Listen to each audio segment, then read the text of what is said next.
Dann tritt für mich ein, so wie ich für dich. One small step for man. Hasta la victoria siempre. The greatest nation on earth. Классных иллюзий. 国泰民安。 Nos encontramos en pleno bullicio revolucionario de la París de 1789. Joseph Ignace Guillotin es un reputado médico de la capital. Graduado años atrás en la Universidad de París y tras varios años ejercía como profesor titular de la misma universidad. Guillotin estaba entretenido diseccionando cadáveres y dando las convenientes explicaciones sobre anatomía o patología delante de los asombrados estudiantes. Pero como he venido recalcando, el bullicio revolucionario se hacía ya notar. Ante la insostenible situación de las finanzas reales e intentando poner remedio al asunto, Luis XVI, más voluntarioso que capaz Luis XVI, convoca a los Estados Generales de Francia el 5 de mayo de 1789, por primera vez en más de 100 años. Es en este momento cuando nuestro doctor Guillotin es elegido como diputado, miembro del Tercer Estado, que por cierto era el estamento que representaba a la mayoría de los ciudadanos, incluyendo la burguesía, los trabajadores urbanos y los campesinos, y formando por tanto parte del Tercer Estado que formaría desde junio del mismo año la Asamblea Nacional.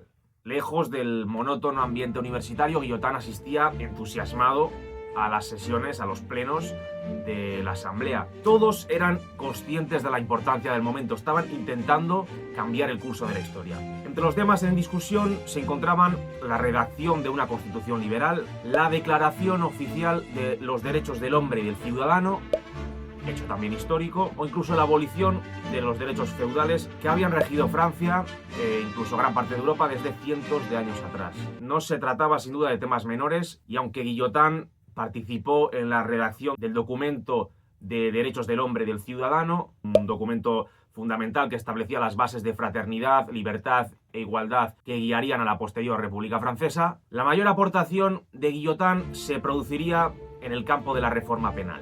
Y es que basándose en su formación médica previa y apostando por métodos penales más justos y humanos, el 10 de octubre de 1789, Joseph Guillotin presenta un proyecto de ley en el que promueve la utilización de una nueva máquina de decapitación, defendiendo que sería una forma más rápida y más humana de ejecución. Con mi máquina cortaré tu cabeza en un abrir y cerrar de ojos y no sentirás ningún dolor. Frase que no es explícita, pero que captura el resumen de su discurso. En pocas palabras, la apasionada defensa de Guillotin defendiendo una máquina que reduzca el sufrimiento y que sea más humana en estos tiempos de cambio, convence a la Asamblea que adopta la guillotina, que así se llamaría el nuevo invento, y se convierte en el nuevo método oficial de ejecución.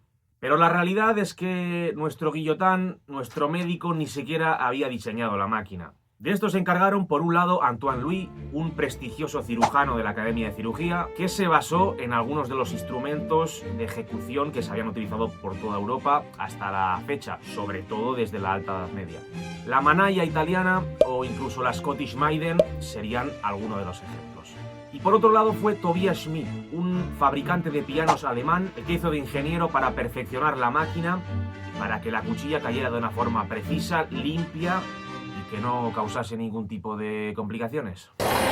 Pues así, una vez desarrollado el diseño en 1791, la Asamblea Nacional ratifica la decisión y la guillotina se convierte en 1792 como instrumento, método oficial de la aplicación de la pena de muerte del régimen. Fue concretamente en marzo de 1792 y poco después, el mismo año, el 25 de abril de 1792, fue Nicolas Jacques Pelletier el primer afortunado en probar la fría cuchilla de la máquina, cuando fue ejecutado en la Place de Grève, como digo, el 25 de abril de ese mismo año. Se trataba de un simple ladrón, en este caso, que había asesinado también a su víctima.